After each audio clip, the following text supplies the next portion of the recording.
Anything like that, it's all been kind of fixed on the single. See what I mean? Like, Take it down. Take it down. Body lock. Switching to the hip there. Yep. He's got to watch his neck. He does. Watch how I did. Even if Gordon does, I was just going to say, even if he doesn't try to guillotine him, he can roll. Nice. That was beautiful technique. Tried that earlier, right to the mount. Arm-in guillotine. And he has his neck there. All right, now let's look at this final Ukewaza sequence. All right, so Keenan starts to get desperate. Like I said, takes a bad shot, and it's not disciplined with his hand position.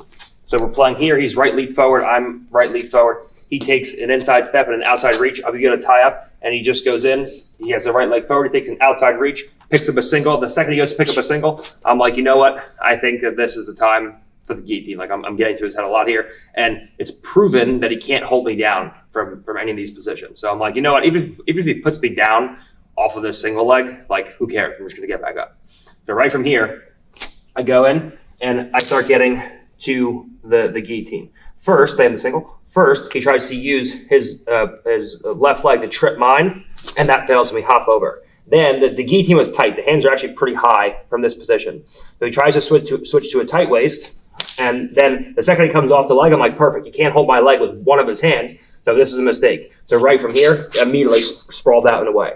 Okay, so he shouldn't have switched to tight waist. He should have stayed on the guillotine or on the leg. And what he should have done is right from here, because of the fact that I'm not monitoring his wrist, the second you switch to I switched to the guillotine, he should have immediately switched to a barza guard and finished the head inside double and just flared across and just went right into the double. Okay, if you would have got to my second leg, I would have went right down. Lucas Barboza did this at ADCC. Patrick Guardia did this at Worlds.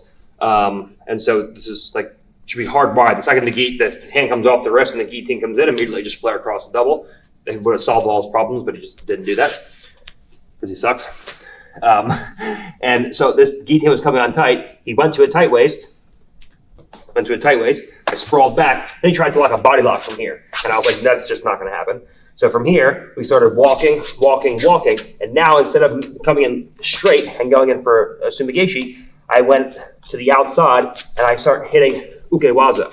So now, when we landed in this perpendicular space here. So now it was pretty easy for me to start coming up and over. And as we landed, his knees were away from his chest. And he tried to start bridging and bridge me over. And as he did, I stepped over. Then his knee started to come up, and his knee was almost in. He almost had his knees in.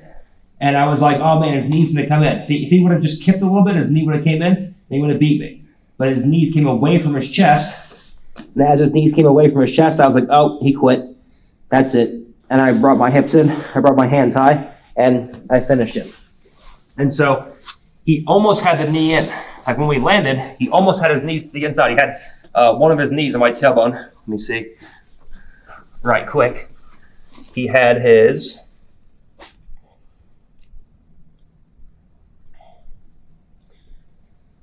bridges, and then he had his left knee right on my tailbone. So his left knee was almost in.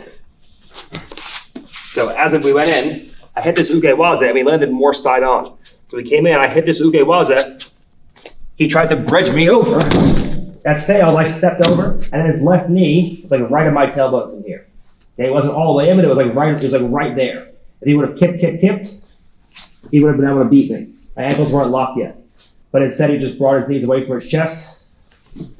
I brought my head up to center. I crossed my ankles. I spread my knees, and I finished with the guillotine. So that was a little bit of him being a little bit off with his knee position, but a lot of it was just him quitting and bringing his knees away from his chest. Like there was a time where I didn't have my knees connected, or my ankles connected, and he could have easily brought that knee inside, and he just elected to bring his knee away from his chest because that was his out, and he was already exhausted. So that was the final kind of scrimmage where I went for 3 sumigeshis that didn't work, and then I made an adjustment where I said I can't keep landing parallel to him because the hips are too far away. So I have to land perpendicular. So this time I'm going to go for ukewaza so I can land with my hips closer to his and I can track his hips a lot better. So I made a transition mid-match from going from sumigeshi, which was failing, to ukewaza, which got my hips closer, allowed me to come up over and get on top. And then I beat his knees because he kind of just like gave it to me because he was too tired, because he's a quitter pussy. And then we got mounted and finished him with the guillotine.